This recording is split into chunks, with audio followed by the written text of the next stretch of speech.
రేపు ఉదయం 11:30 తర్వాత సింహరాశి వారు ఖచ్చితంగా వీరి వల్ల నష్టపోతారు. ఒక స్నేహితుడు లేదా బంధువు యొక్క పెట్టుబడులకు సంబంధించిన ఏ విషయాల్లో మీరు కాలు మోపవద్దు.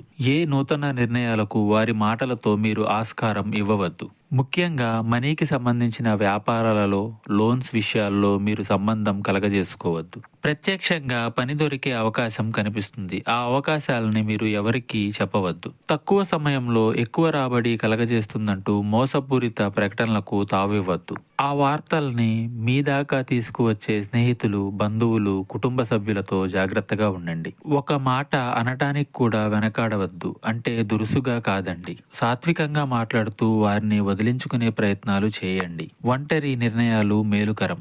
ఆర్థిక పరిస్థితి కొంచెం బాగున్నట్లు అనిపిస్తుంది. అజాగ్రత్త పడకండి. దైవనామస్మరణ చేసుకోండి. ఇంకా మీకు ఇతరత్ర ఎటువంటి సమస్యలు, సందేహాలు ఉన్నా ఒకసారి గురువు గారిని సంప్రదించండి.